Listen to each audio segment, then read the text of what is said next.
Okay, so that wrapped up the TCS results. In line, but inflation is not in line. It's way above expectation at 4.8. Now, why is that 4.8 bad? Because not just that the market, after upping its expectations, was looking at 4.6% inflation for June. Remember that the May inflation is 4.25. So, we were receding for the past 5 months, Jan onwards, lower and lower. But finally, the high has come higher than what people expected. What has happened on predictable lines is the food inflation. That one is up 4.5%. Our poll had expected a food inflation of about 4%. So 4.49, as you can see, food inflation is a huge jump over the May number of 2.91. If I read out some of the month-on-month numbers, it will ring true with your experience. Vegetables up 12% month-on-month. It is flat year-on-year, but 12% month-on-month is quite a jump. Cereals is not so bad. It's only 0.5% up month-on-month. So that's a bit tolerable because it's a weighty amount. The weight it brings to the CPI is huge. But a surprise number is meat and eggs. Meat is up 3.8% month-on-month. I wouldn't know about that, of course. And eggs are up 5.5% month-on-month. Both those are coming as shockers. So it's not just a vegetable inflation. It's quite possible that a vegetable inflation becomes an eggs and meat inflation because people substitute foods. And that could be one reason why you're seeing this kind of overall food inflation. Not a good sign at all. Core inflation, I think, has come only at 5.1. That's a calculated number, I think 5.12.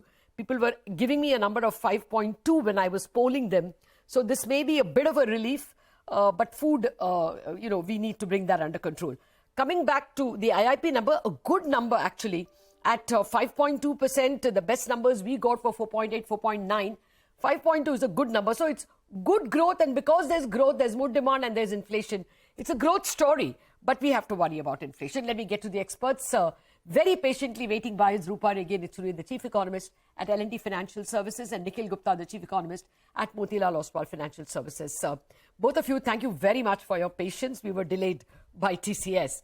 But Rupa, is this number alarming, 4.8?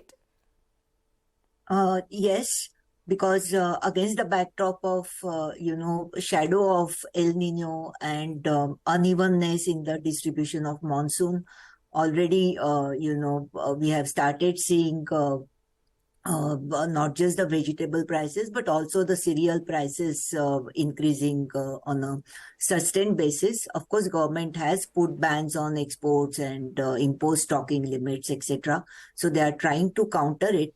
But I think the future trajectory of inflation will be influenced or will be shaped by the food price dynamics. So at this stage, we are facing a lot of uncertainty because of food inflation. Okay, let me try and play devil's advocate, as in, play for the doves. Nikhil, the important point is core inflation has not gone up much. From the numbers, that quick calculation is giving a number of 5.1. Okay, that's also the Informist number. That is the same. I think it was 5.02 last month in May. That should be a bit of a consolation, isn't it? We hear that Chinese imports prices are falling, especially chemicals we heard, were rampant. So do you think that food, as always, is temporary and therefore this will be perhaps a 2-3 month issue? Hi, Latha. Yes. So broadly, yes, it was slightly higher than where we were expecting it and the market consensus. And I broadly tend to agree that we do not see core CPI moving beyond 5.25 or 5.2, which has been depending on how you calculate core CPI. But we do not see core CPI increasing even to 5.5%, let's say 3 or 6 months down the line. We see it very stable at 5%. So I do not see it as a concern because it was close to 6% 6 months back, or even 4 or 5 months back. And last year it was about 6%. Whatever increase in inflation that we will see in the coming months, which is very likely we could see 5% plus inflation in July and August, but it would be played by the food inflation, and we know vegetable inflation would definitely play a more important role in pushing inflation higher. As far as the durable inflation or the demand-led inflation, that is core CPI is concerned, I don't see core CPI inflation increasing in coming months. Okay. So are you all revising your year-end numbers at all, or any of the intermediate numbers, Nikhil? So yes, for July, August, we were earlier close below 5%. Now we are looking at close to 5.2, 5.3% because tomatoes itself is going towards 70 to 80 basis to inflation. Okay. Then there is potato as well, which is going up, and a few other vegetables. But then on the other hand, we have, as you mentioned, chemicals, which is not directly a part of CPI, but we have oil and fats, which is definitely coming off 18-20% on YOY basis, be it sunflower oil, vanaspati oil, all the components within oil, and some other items. So I'm still not seeing 5.5% inflation reading next quarter or next to next quarter. And we need to understand that even with slightly higher inflation in June, the quarterly inflation is 4.6%, exactly in line with the RBI. And the RBI already believes, in fact, the market consensus is 5.2% for next quarter, which I believe is likely. I mean, according to us, we believe it could be lower, but at worst, we believe we are not going to cross 5.2%. Okay. Okay, that will be a consolation. Rupa, what's your estimate? Are you changing year-end estimates at all? RBI is sitting at 5.1, right? Yes, but there is every probability, I would like to take that call by the end of August when we will have fairly good assessment of, the monsoon distribution, both spatial as well as temporal. But having said that, let me tell you, core inflation, if you take X food and beverages and X fuel, then it is actually 5.19. And if you adjust it for tobacco, pan, etc., that category, then it is 5.15. So it's not very close to 5%. It is also inching up. Okay. And the way economic revival is happening, we are seeing a very good growth traction in contact intensive services, housing, rentals, etc. So even though core has come down from 6%, I don't see that it will ease very rapidly going ahead. Okay, but anyway, what stood out for me was their housing index is down 0.7% month on month. I don't know whether there's some calculation over here or some reset that happens, but that's a bit surprising. I mean, one has heard of slower growth in home prices or rents. One hasn't heard of a come down. I mean, down 0.7% on the month. 0.7 is not even a laughable number. It's almost 1%. Looks very surprising. So that could be something that could get corrected going forward. We don't know. But Nikhil, I want to come to the growth story. At 5.2, it's not just that. The components, consumer durables is only 1.1. We know auto sales weren't so good in June. But, okay, we're talking about May. Consumer non-durables up 7.6%.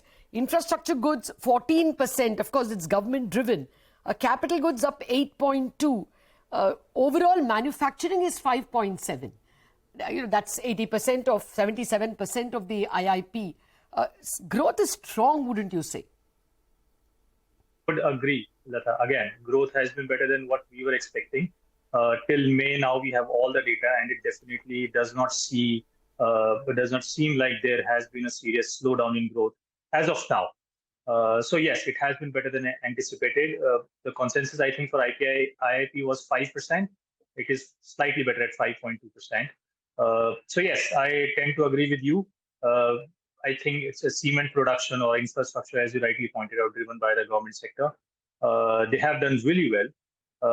Cement production, I think, was 14-15%, or construction sector, as we call it now. Okay. So yes, this investment-led growth has been very is working out. Something else is working out. I'm just getting the US CPI numbers, and let me read out to you. The poll had thrown out 3.1. It's come at 3%. Month on month was expected to be 0.3%. It's come at 0.2%. Rupa, Nikhil, if you all can stay with me for about 2 minutes, let's just listen in to what CNBC US is saying on the inflation number. Okay, I think the core inflation in the US also has come in lower than expected. I couldn't get that number very easily, but I think that's also up only 0.2% month on month. So core inflation also not that big a worry, maybe lower than estimates. So on that note, Rupa, should we worry so much? It looks like we are not going to see runaway rate hikes from the US going by the current CPI number. Probably July is a given because, that's reacting to the jobs data, etc. Do you think the Reserve Bank has to worry, or will it just continue the space of, long pause?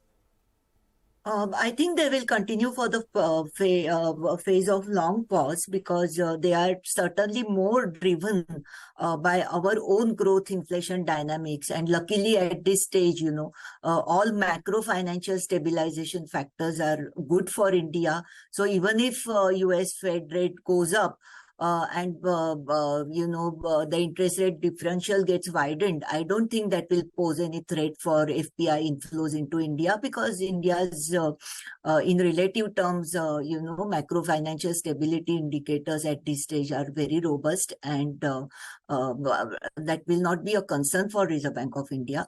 But one thing is there that US Fed, they will try to achieve their target of 2%. And so taking cue from today's data also is not correct. We have to see whether secularly their inflation keeps coming down. But yes, definitely easing of US inflation is positive, not just for India, but for the entire global economy. Yeah, and for more immediate purpose, the dollar index is now moving towards the 101.3 mark, a fairly steep fall, which also will give perhaps less concern to the Reserve Bank in terms of the rupee. So, I mean, all macros playing out to our advantage at this point in time, at least to macro stability.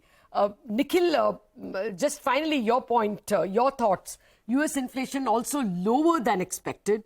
So even if our inflation has come in higher than expected, do you think bond yields need to go higher? I don't think so, Latha. I mean, there could be some immediate reaction, but I don't think it would be significant enough. And yes, US inflation is lower than anticipated, but I think the Fed is playing a long game here. They are not just interested in what happens to inflation over the next 3 to 4 months, which is where the base effect will play out, but they are more concerned about whether this fall in inflation is going to sustain or not, whether they are going to see 2%, even if 3-4 months down the line they see 2%, will it sustain 6 months, 12 months down the line? And this is where their line of defense that there could be another 2 more rate hikes, as they told us last month, could play out. Okay. For the RBI, I don't think we are going to hike interest rates at all. Of course, if there was actually only a fear that if the Fed rates tend to be even more than 2, or if for some reason, the data is hawkish, RBI can play a stealth hawkishness. That is, keep the money market, interbank market in deficit. Keep the interbank call money rate a little above 6.5. Those fears were there, but you think now they get wiped out with US inflation kind of becoming a little benign? I don't think anything gets wiped out. Okay. These fears will remain there, and we have seen that RBI has tolerated the call money market rate at the upper range of the corridor that we maintain. So that could be a possible scenario, but I don't see any official rate hike. Okay, fine. Just a word from you, Rupa, on growth. The number is 5.2. I think that is better than the poll that we got, which was a little shy of 5%. But the individual components, manufacturing at 5.7, capital goods, infrastructure, all of them, like some of them in double digits, especially infrastructure at 14%, capital goods 8.2, extremely impressive numbers. You think growth is on a sounder wicket than one thought? Definitely. And in the month of May, most of the high frequency indicators also, were moving in that direction. Even the degrowth of exports as well as non-oil, non-precious metals imports, etc., it was on the lower side in the month of May. What is pleasant is the fact that consumer durables growth has come back to positive growth zone, because out of past 19 months, for more than 14 months, it was in a negative growth zone. Of course, it's lowly positive, 1.1%, but still, that's a good reversal of direction. What makes me happy is 7.68% growth in consumer non-durables, because that's a good proxy for rural demand. And the thanks to last year's rich Rabi harvest and very firmer MSPs and higher mandi prices than MSPs for most of the Rabi crops, etc. Farmers' cash flows till date have been good, and that is getting reflected in demand. But having said that, most of the high frequency indicators again had shown some deterioration in the month of June. So I don't know whether this picture of May will sustain at the same level going ahead. But one should be hopeful, because the government's capex push is getting reflected in good growth of capital goods, infrastructure goods, construction, etc. And that has a multiplier acceleratory impact. So let us see. But there is every hope to stay cautiously optimistic. Yeah, absolutely. We just want the private capex cycle to start off. At the moment, we see private capex more participating when the government puts out an order and not on its own. But 5.2 is a very good number, and I think we should correct that headline. It's industrial output in May growing at 5.2 versus an expectation of 4.9. So it's a very good number. It's not April. There's a mistake in that ticker. It should say May. Meanwhile, Lakshmi Iyer has joined us. Lakshmi, what will your markets do tomorrow? Will they sulk over the over the higher than expected inflation number, 4.8?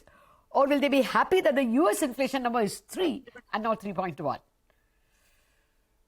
See, Latha, we can't be in a situation of Begani Shadi mein Abdullah Diwana. So we have to be more realistic to the inflation numbers in India.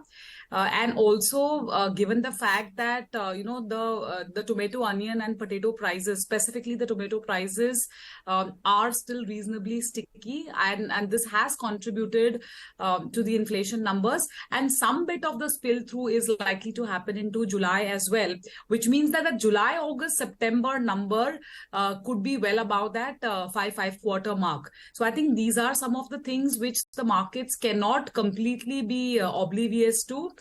So I think, there can be some small antidote, but I think the yields are still a little bit on a sticky innings. And given that inflation, nor the supply side is supporting right now, we could see some inch up in yields in the near term for sure. Okay. So the bond market is Abdullah, and it should not be looking at the US markets. Got it. What's your second quarter number, Nikhil, for inflation right now? Would you push it up 5 quarter? Yeah, so we are close to 5.1% now. Earlier, we were close to 4.9 or so. Okay. And what about you, Rupa? Would you expect close 5.1, 5.2 for the next 3 months, July, August, September? Between 5.2 to 5.3 in my assessment.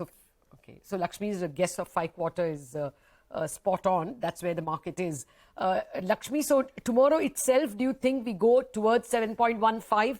We are at 7.11, I think, when we closed the 10-year. And what is the slightly longer term range? So I'd say that we already tested 7.16 levels just a few days back. And then with US yields coming below 4%, we saw, some bit of a cool off. I think we could revisit those levels and probably head towards the 7.20-25 mark over the next, few weeks or so. Not necessarily immediately tomorrow. Also, we need to track, Latha, that crude oil prices are behaving a little bit as an irritant. So that's another watch point from a bond market standpoint. So I think these two things near term could mean some dampener on the bond yield front. Okay. Ladies and Nikhil, thank you very much indeed for giving more color to the macroeconomic data that's just hit us. Thank you very much for staying over. We were delayed by the TCS numbers.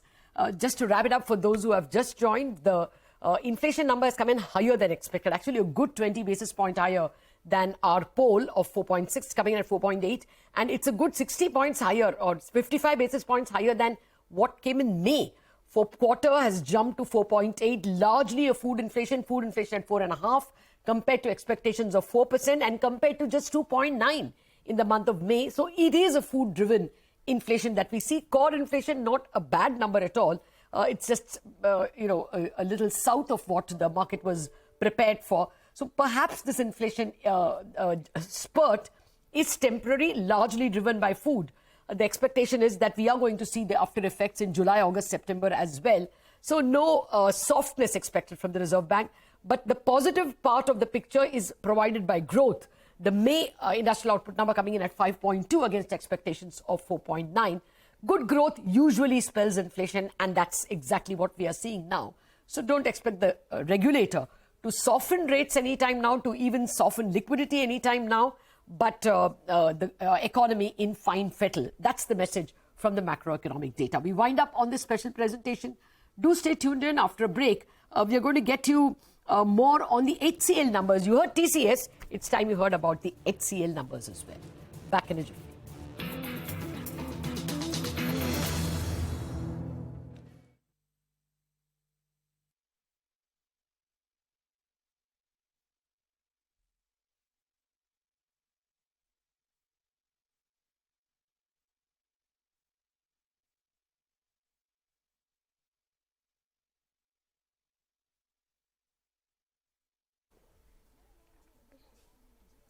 Okay.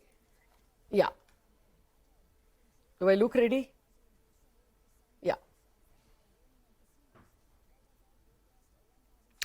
Yes, the inflation number has been a bit of a scare at 4.8% compared to Apollo 4.6, largely food driven. Now we're out of time. Thank you very much for listening to this update.